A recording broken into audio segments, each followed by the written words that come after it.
Good morning, everybody, and welcome back. Jatsuna here, and we're going to be having a look at the TSD, or Target Situation Display. It's basically one of your main navigation aids that you'll be using throughout your flying within the AH-64D. So what we'll do is we'll just go in and have a look at it. Have it set up just here. Just zoom in and Alright, so we're just going to go through very basic of what my understanding is of what you're seeing here on the display. Okay, so just having a look at it, you access the TSD by hitting TSD, obviously. Now, there's a few cool things that you can do with it. So, from left to right and top to bottom, you have your instruments. So, you have a whole bunch of instruments that you can use. We'll have a look at that in a sec.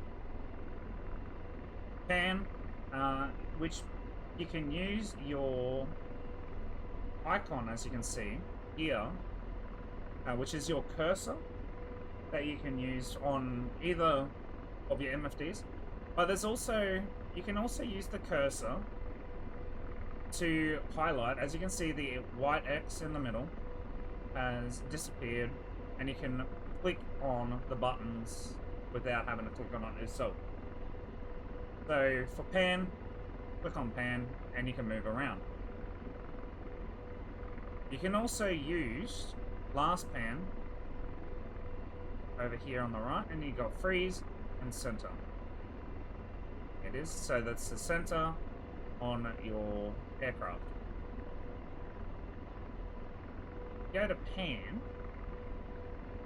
We bring cursor over.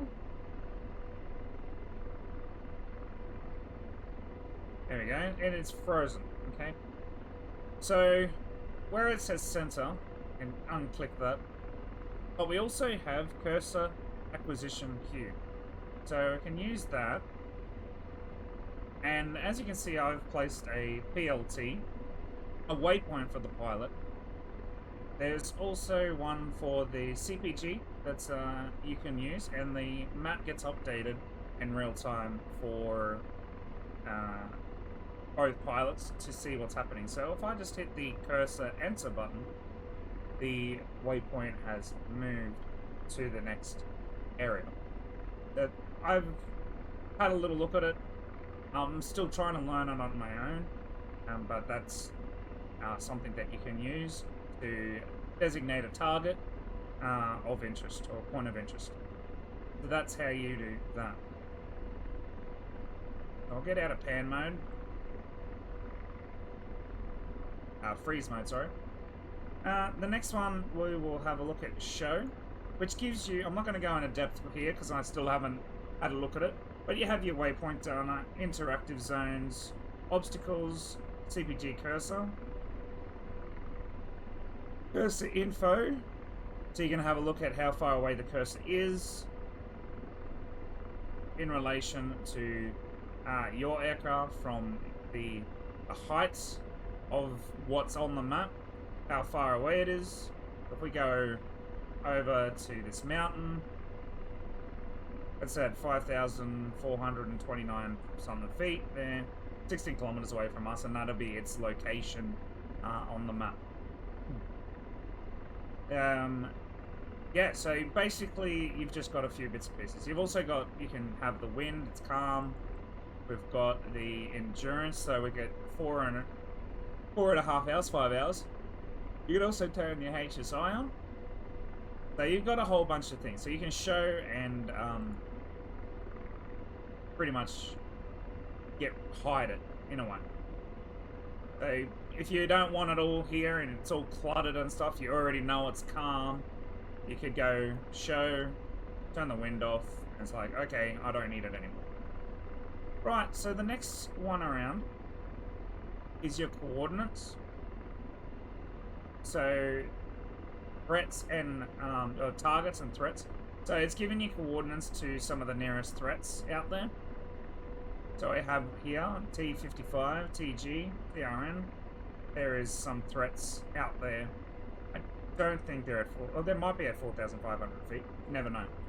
Because I did place something out on the mountains out there.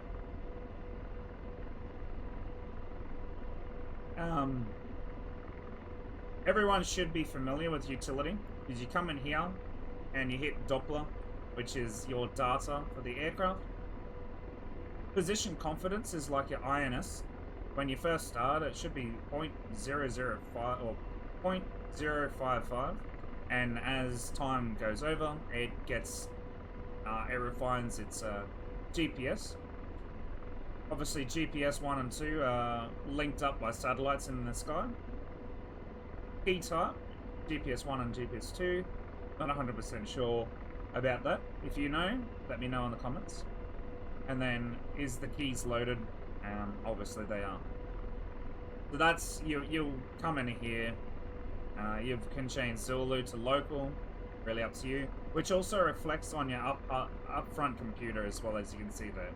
So I went to local, 6:25 in the morning. Alright, and it's also on Zulu. Alright, now that's not my original time.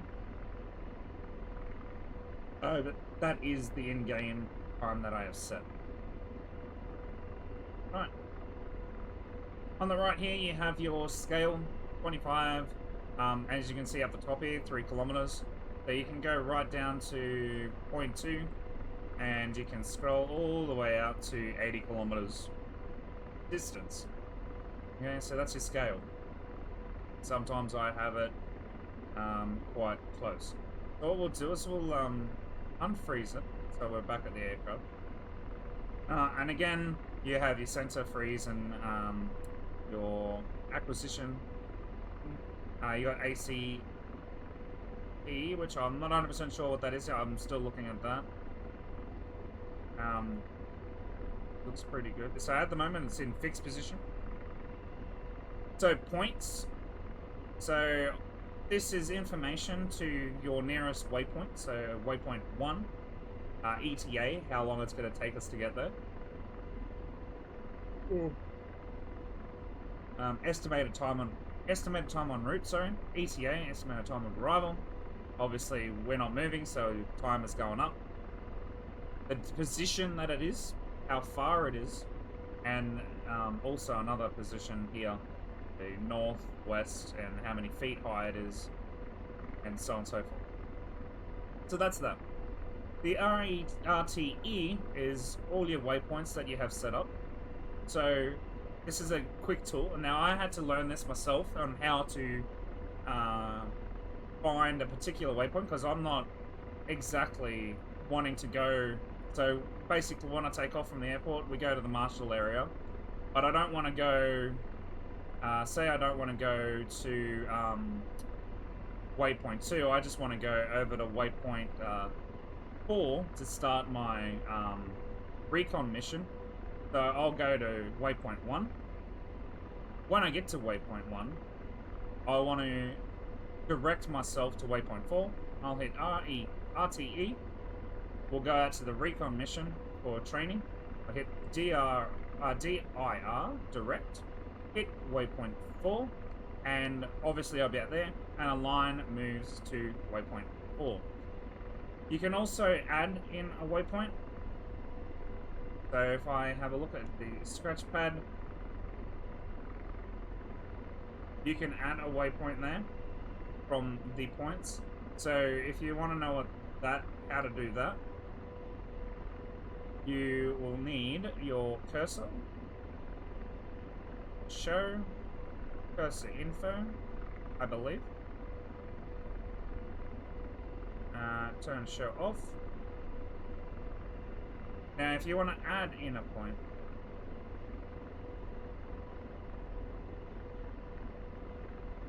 you would, I'm hoping this is how it is.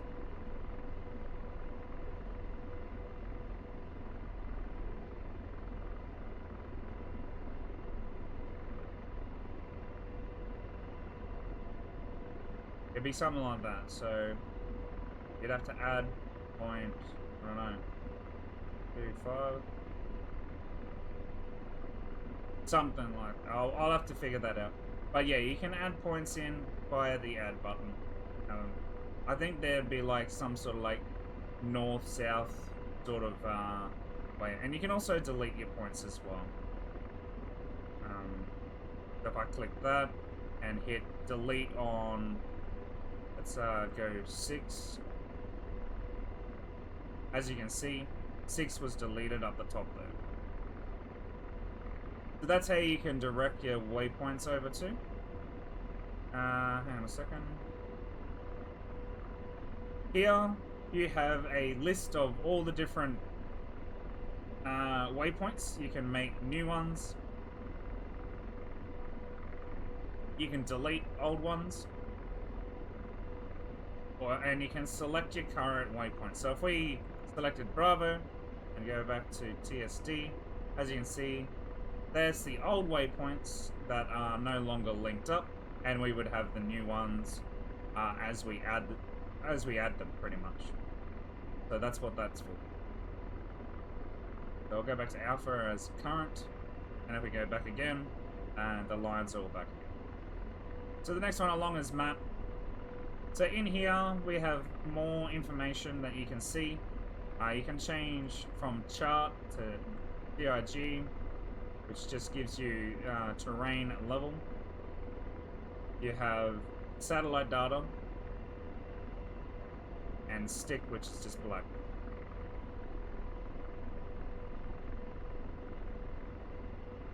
Alright. Now you can use the scales as well in here if you don't want to use the click button. You can also change the color band to show like the heights of the mountains and all that stuff. Doesn't look like it's showing on mine, so it might be bugged. And you also have the aircraft. So you can have, if the aircraft's too low, it'll show up if there's a mountain in front of you or whatever, or you can have it on all the time, or you can have it off. It might not work on that particular one, it might work on the other ones. No, it does not. So you can set your satellite data to as much as you want. Turn it up a bit. And you'll have pretty much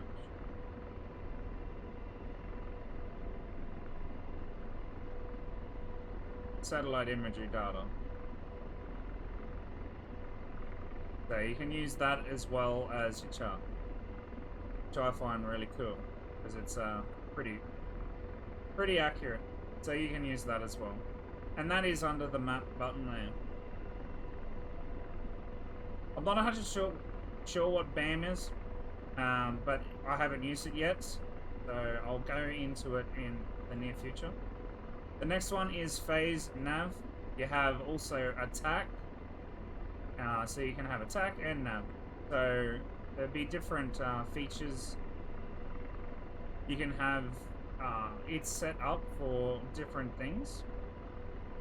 So if I want to take out all of that and then come back to nav. So if I'm in an attack phase, I can click that and it automatically gets rid of everything that is in my way when I want to attack. If I want to go back to navigation phase, I can bring back all of my navigation stuff. And last but not least is just instruments, which is pretty much similar to show, but show does everything. So you can have whatever you want. But if you just want like a quick set of instruments to get you around, that's well, turn that off, turn freeze off again. Turn on the aircraft. And you can have a look at the HSI, which will give you a heading, obviously north, south, east, and west, and yeah, basically different things. So we can also set our heading here via this. So we can go 101. Let's minus out that. Clear. 101. Click enter, and it'll change to 10. Alright, so that's how you do that, and as you can see, the caret has moved over to 10. Another cool thing that you can do with the panning is if I wanted to go to a particular waypoint from here, I could hit waypoint or point and type in W04. W04, enter. And it'll pan out to 04 and I can have a look at what's out there. I can say, alright, there's a couple of mountains out there already. And you can plan your route into the mountain or fly up over the top of it. Now, I've set this up so I can do like steep runs, so I could zoom in and follow this road through the mountains. So that's what you can do with pan. And again, hit center, come back. I hope this helps you, and I hope it's a guide that would benefit most people. It's just a basic guide for myself. I haven't learnt a lot of stuff in it, and I just wanted to get it out there for what I have learned, and I'm hoping that it will help you guys in the future too. Thank you very much, guys. This is Jason, and I'll see you in the next one.